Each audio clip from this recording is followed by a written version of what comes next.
Jama'a, wai me ke faruwa ne a masarautar Zazzau tsakanin 'yan Izala da kuma masarautar ta Zazzau? 'Yan Izala dai suna zargin masarautar ta Zazzau ta ƙwace musu wani masallaci wanda yake a ƙofar gidan tsohon ɗan buran ɗan Zazzau. Tun da farko dai, babban malami ɗan asalin garin Zaria ya bayar da labarin cewa wannan masallaci na ƙofar gidan tsohon ɗan buran ɗan Zazzau asalinsa masallaci ne na 'yan ɗariƙa, wanda a lokacin da aka zo gyara shi sai aka baiwa 'yan izala shi. Yan dariƙa suka garzaya gaban sarkin Zazzau domin a yi masa adalci akan wannan abu da ya faru.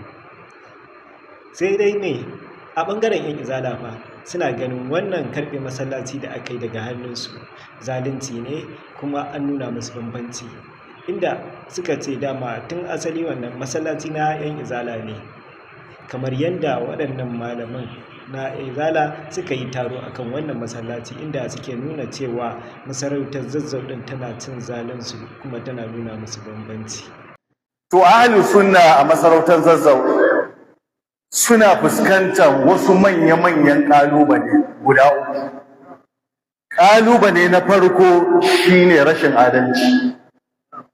Wannan ya kai ga a yanzu haka masallatayyanmu guda 9 kusan sun fi ƙarfinmu, wasu an kulle mana, wasu an rusa mana, wasu an rura mana wutar fitina, wasu masallatai ne aka kulle mana. Masallaci na fari ƙofar gidan ɗanbura, wanda wannan masallaci kowa ya san gidan ɗanburan ahlus sunna ne, masallaci ne na ahlus sunna. Wallahi shugaba, zan gaya maka wani abin da baka sani ba.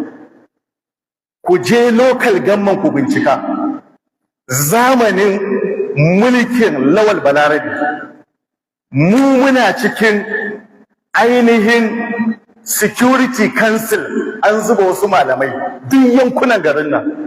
Shugaba Malam Sani yana ciki, Sheikh Ali Abdullahi Talek shugaban majalisar malamai yana ciki, Malam Ahmad Barin Ƙasa yana ciki, Dr. Shaibu Rabi'u yana ciki, da sauran malamai.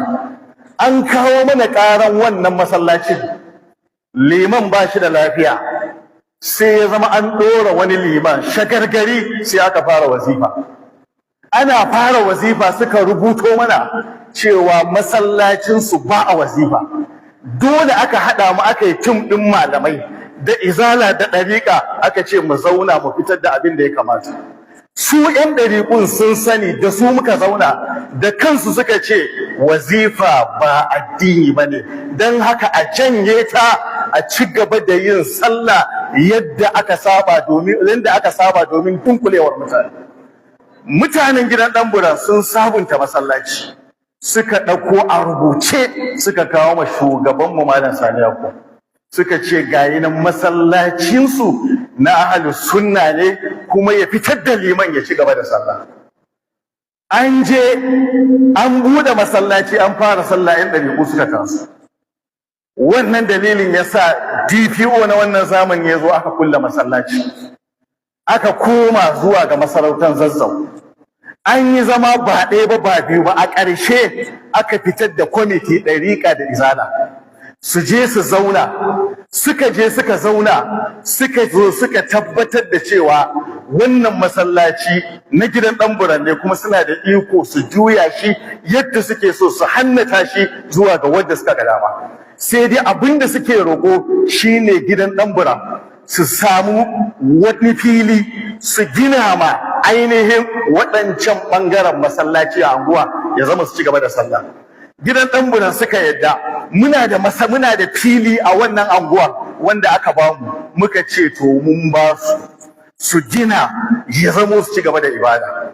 An je a zaga fili a fara aiki, 'yan ɗariƙu suka taso. Suna tasowa haka ginin bai yiwu ba, aka zo a gaya ma mai martaba.